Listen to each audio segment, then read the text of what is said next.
Well, the last really big British heavyweight contest in this country, of course, was Lennox Lewis against Frank Bruno in Cardiff in 1993. And like this fight, the build-up to that one was characterised by some unpleasant comments, especially from Lewis, but he feels that actually spurred Bruno on. I did feel behind some of those punches was that he was saying, you know, dude, I didn't appreciate what you were saying about me, the Uncle Tongue, and calling me a coconut and all that. You know, this is how I'm going to get you back in the ring. Yes, I felt, you know, there was some zest behind his punches because of those reasons. 1-2 jabs from Bruno, and then another one, and Bruno tries to throw the right and says to Lewis, come on, come on. It was a dreary kind of night. It was rainy, very cold. I wasn't really warmed up in the first few rounds, but when Frank Bruno came out, his jab was faster than usual. I was like, yo, this is not the same guy that I was watching on TV. And he actually came in mentally ready for me, physically ready for me. It really took me about 4 to 5 rounds to really warm up, and then I came across with an electric left hook to his jaw, which really just incapacitated him on his feet.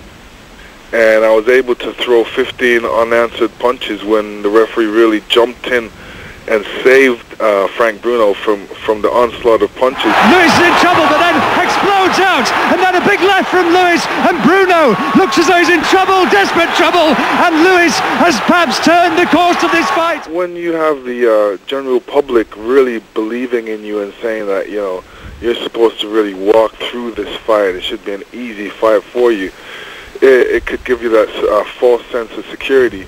You know, he has to be careful of that, because people can push that kind of vibe on you and make you believe that this fight's going to be easy. Oh, there's a big guy, he's an Olympian, you know, I'm an Olympian champion.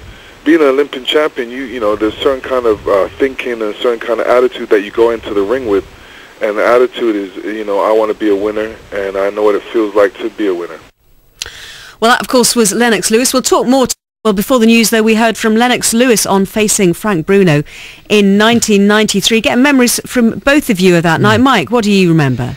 Well, I do remember there was a crowd of around 25,000. I remember it, just as Lennox Lewis was saying there, it was a horrible night. It was raining for much of the night. I do remember many fighters, not sure if the two main event fighters came to the ring with plastic bags around their boots, just so that the soles wouldn't get wet before they reached the ring. It was fascinating, wasn't it, Steve? And then Lennox Lewis, in between rounds, had a huge blanket draped around his shoulders. You heard him there talking about how he didn't warm up sufficiently. It really was a horrible night. As I remember, Steve, the fight didn't start until something like 1 o'clock in the morning to suit HBO television in the States. And you know, Bruno was given at that stage, rather like a lot of people are talking about Audley Harrison in the build-up to this fight, only a puncher's chance. And yet, you know, he outboxed Lennox Lewis for long stages in that fight. And after the 6 completed rounds, we were listening to the commentary before the news.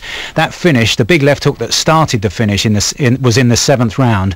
Of the 6 completed rounds, the judges, 2 of them had it level. One of them had Bruno 4 rounds in front after 6. So it was a great night in so many ways. And so should Audley be sitting down and watching that fight back to learn how to do it? It probably has. And I had a seat then. I did that for the Telegraph, and I was actually on the ring canvas with my elbows, because that way I got a bit of protection from the rain, because I was, you know, trying to send my copy. And I had Bruno 3 or 4 rounds up going into that 7th round, but the ending was absolutely sensational. Bruno came out with bags over his feet. Lennox didn't. Bruno came out in loads of blankets. Lennox didn't come out in loads of warm clothes. There was scurrying around and chaos, as there was surrounding a lot of Lennox's career, in all fairness, Mike, you know, with the people that were around him. And they went and got him that blanket late, and it was extremely late. And you know what, Mike, I can remember, maybe I was a little bit more of a whippersnapper back in 1993, but I remember being a little bit anti-Bruno back then and thinking he hasn't got a chance. And I remember there was more than a few of us who thought that, and how wrong we were after 6 completed rounds. And I'm wondering,